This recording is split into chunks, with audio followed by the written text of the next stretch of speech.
भगवान श्री कृष्ण के महाप्रयाण की कथा, यादव वंश का अंत और उशियों का शाप। महाभारत के युद्ध के बाद भगवान श्री कृष्ण द्वारका नगरी में अपने यादव कुल के साथ शांति से रह रहे थे, लेकिन गांधारी के श्राप की छाया उन पर मंडरा रही थी। उसने क्रोध में कह दिया था कि युद्ध खत्म होने के 36 वर्ष बाद श्री कृष्ण और यादव वंश का नाश हो जाएगा। समय बीतता गया और एक दुर्भाग्यपूर्ण घटना ने इस श्राप को सच के करीब ला दिया। एक दिन कृष्णपुत्र सांब ने उत्साहित यादव युवकों संग मिलकर ऋषि विश्वामित्र, कण्व और नारद का उपहास करने की ठानी।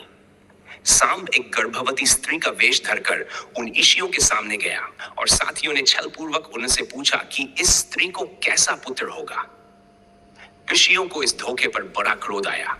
क्रोध में उन्होंने सांब को श्राप दिया कि उसके पेट से लोहे की एक मूठ जन्म लेगी, जो यादव वंश के सर्वनाश का कारण बनेगी। अगले ही दिन सांब के पेट से वास्तव में लोहे की एक गदा जैसी वस्तु निकली, जिसे देख यादव भयभीत हो गए। राजा उग्रसेन के आदेश पर उस लोहे की मूठ को टुकड़े टुकड़े करके पीस डाला गया और उसके चूर्ण को समुद्र में फेंक दिया गया।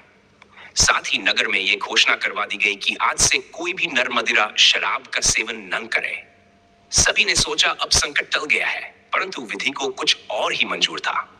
कुछ ही समय बाद द्वारका में अशुभ संकेत प्रकट होने लगे। समुद्र तट पर जहां लोहे की चूर्ण फेंकी गई थी, वहां छोटी छोटी इरका घास उगाई। कृष्ण ने भी अनुभव किया कि उनका दिव्य सुदर्शन चक्र अदृश्य हो गया है और उनका रथ भी अंतर्धान हो चुका है। अकल्पनीय घटनाओं की आहट से चिंतित होकर यादव बंधु एक साथ तीर्थ यात्रा हेतु प्रभास क्षेत्र में गए। दुर्भाग्यवश वहां कुछ यादवों ने मादक मदिरा का सेवन कर लिया, जो वर्जित थी। शराब के नशे में उनके बीच आपस में कहा सुनी होने लगी और पुराने विवाद सिर उठाने लगे। क्रुद्ध सात्यकी ने कृतवर्मा को महाभारत युद्ध के दौरान अश्वत्थामा का साथ देने के लिए ताना मारा, तो कृतवर्मा ने प्रत्युत्तर में सात्यकी को युद्ध में भोजराज भूरिश्रवा का धोखे से वध करने की बात कही। बस फिर क्या था, तकरार बढ़ गई और आवेश में आकर सात्यकी ने तलवार निकाल कृतवर्मा का वध कर दिया। ये देख कृतवर्मा के पक्ष के यादव सात्यकी पर टूट पड़े और लोहे के बर्तनों से प्रहार कर उसे मार डाला। ये खूनी संघर्ष यहीं नहीं रुका। प्रियदर्शन प्रद्युम्न अपने ससुर सात्यकी की रक्षा को आए तो भीड़ ने उन्हें भी मार दिया। देखते ही देखते अपने ही कुल के लोग एक दूसरे के रक्त पिपासु बन बैठे थे। अपने परिजनों को इस तरह मरते देख स्वयं श्री कृष्ण का हृदय भी क्षोभ से भर उठा। क्रोध और दुख में उन्होंने पास उगी हुई इरका घास का एक तिनका जमीन से उखाड़ लिया। उस तिनके को उखाड़ते ही वह चमत्कार पूर्वक लोहे की गदा में परिवर्तित हो गया। श्री कृष्ण ने उस गदा से कौरव पक्ष का साथ देने वाले कई अंधक और भोजवंशी वीरों को तुरंत वहीं ढेर कर दिया। ये देख अन्य यादव भी उग्र हो उठे और तट पर उगी हुई उस घास को उखाड़ उखाड़ कर गदा बनाने लगे। पलों में ही चारों ओर उगी उस जादुई घास की गदाएं हाथों में लिए यादव आपस में एक दूसरे पर टूट पड़े। किसी को होश नहीं रहा कि वे अपने सगे भाइयों और संबंधियों को ही मार रहे हैं। शीघ्र ही भयंकर संहार मच गया।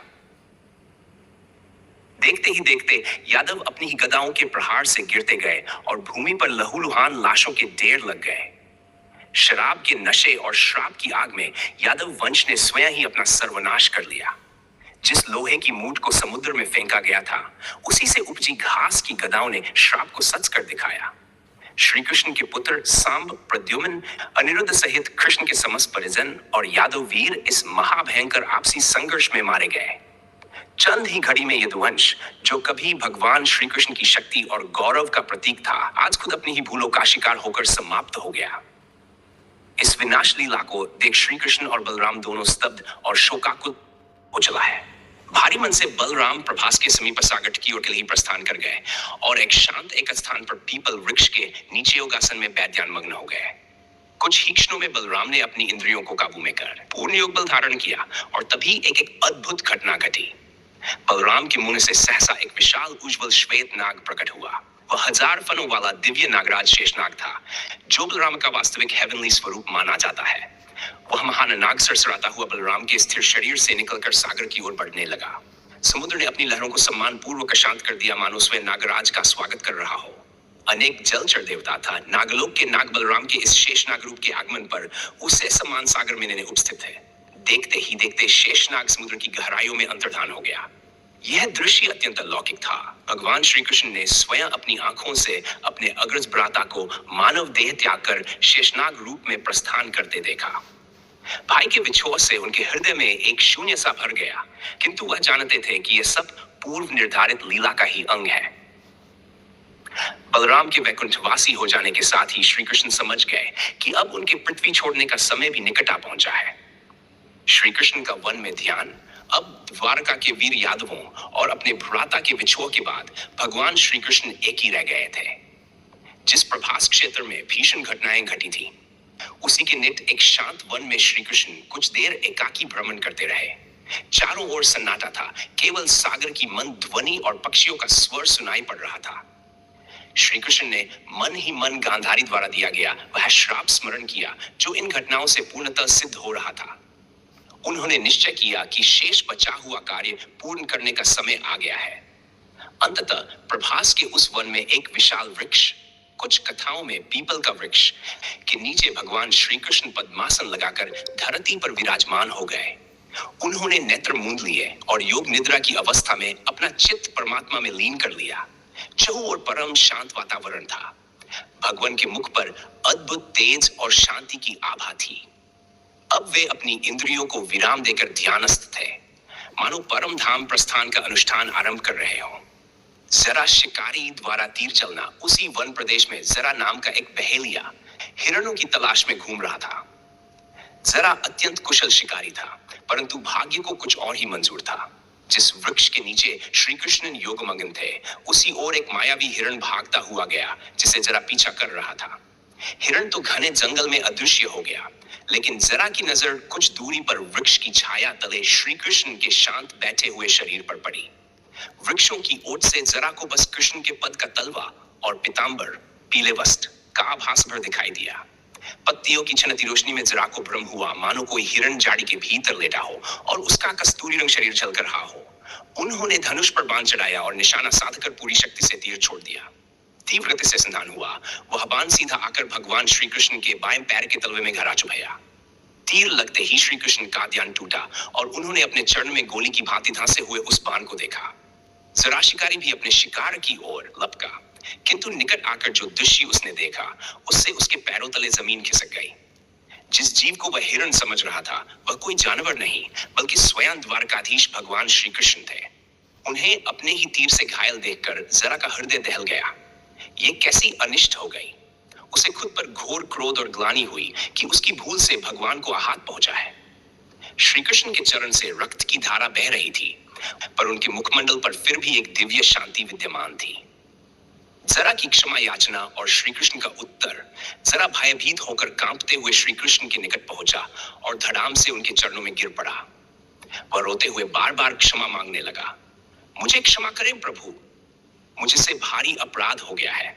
मैं अज्ञानवश आपको हिरण समझ बैठा और ये अनर्थ कर डाला। आप तो अंतर्यामी हैं, मेरे मन की पीड़ा जानते हैं। मुझे जो दंड चाहिए दे दें, किंतु कृपा कर मुझे क्षमा करें। करुण शिकारी को इस दशा में देख भगवान श्री कृष्ण ने स्नेहपूर्वक उसके सिर पर हाथ रखा। उन्होंने मंद मुस्कान के साथ मृदु स्वर में कहा, जरा तुम व्यर्थ आत्मग्लानि में डूबो। ये सब पूर्व नियति के अनुसार ही हुआ है। तुम तो केवल मेरे हाथों का एक निमित्त मात्र थे। शिकारी जरा ने अश्रुपूर्ण नेत्रों से भगवान की ओर देखा, मानो पूछ रहा हो कि ऐसा क्यों कहना। तब श्री कृष्ण ने उसे उसके पूर्वजन्म का रहस्य बताना प्रारंभ किया। बोले, तुम्हें याद नहीं, लेकिन पिछले जन्म में तुम वक्षराज बाली वाली थे, सुग्रीव के बड़े भ्राता।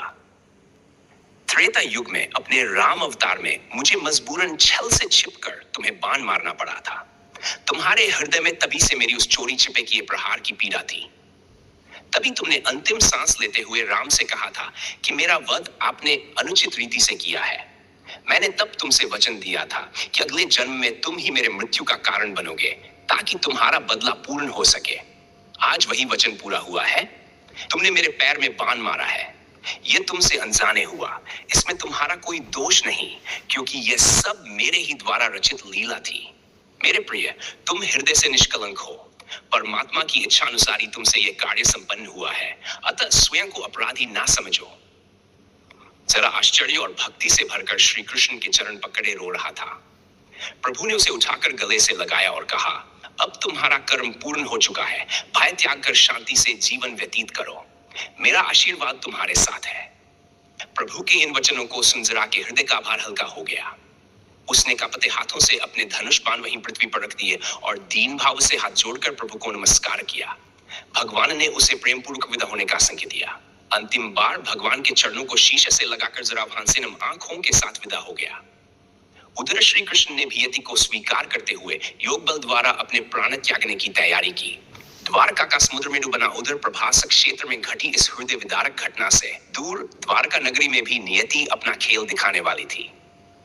भगवान श्री कृष्ण की धरती से प्रस्थान करते ही उनका दिव्य सुरक्षा कवच भी द्वारका से उठ चुका था। जिस क्षण श्री कृष्ण ने अपने मानव जीवन की अंतिम श्वास ली, उसी क्षण समुद्र की गर्जना अचानक भयंकर रूप से बढ़ने लगी। नीले सागर की विशाल लहरें विकराल दीवारों की भांति उठने लगी और मानो अपने भीतर कुछ समेट लेने को उतावली हो उठी। कुछ ही पलों में जल की विशाल दीवार द्वारका नगरी की ओर तेजी से बढ़ने लगी। द्वारका, जहां कभी कृष्ण ने राज किया था, अपनी चकाचौंध और वैभव के लिए विख्यात नगरी, आज सागर के उफान के सामने असहाय खड़ी थी।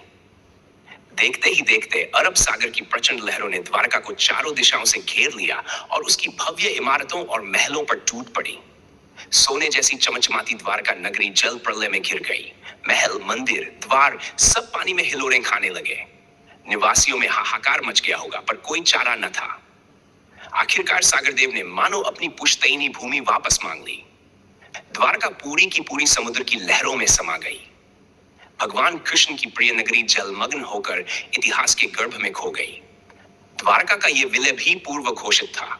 स्वयं श्री कृष्ण के पृथ्वी छोड़ते ही द्वारका के सागर में डूब जाने की बात पहले ही कही गई थी।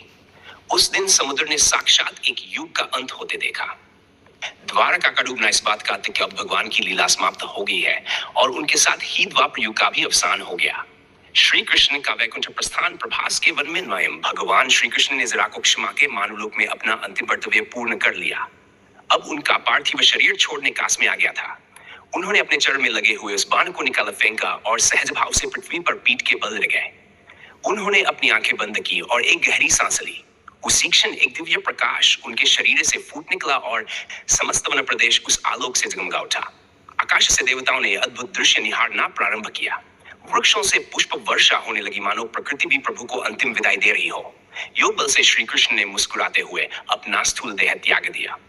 उनके भीतर स्थित चिरंतन परमात्मा का प्रकाश मानो ऊपर आकाश की ओर उठता चला गया। पलक झपकते ही भगवान श्री कृष्ण अपने विष्णु स्वरूप में वैकुंठ धाम के लिए प्रस्थान कर गए। स्वर्गलोक में नारायण के दिव्य धाम वैकुंठ में आनंद की लहर दौड़ गई। भगवान अपनी लीला समाप्त कर अपने निज धाम लौट आए थे। देवताओं ने शंखनाद और दुंदुभियों की ध्वनि से उनका स्वागत किया होगा। धरती पर भगवान का कार्य पूर्ण हुआ। कलयुग का आरंभ हो चुका था।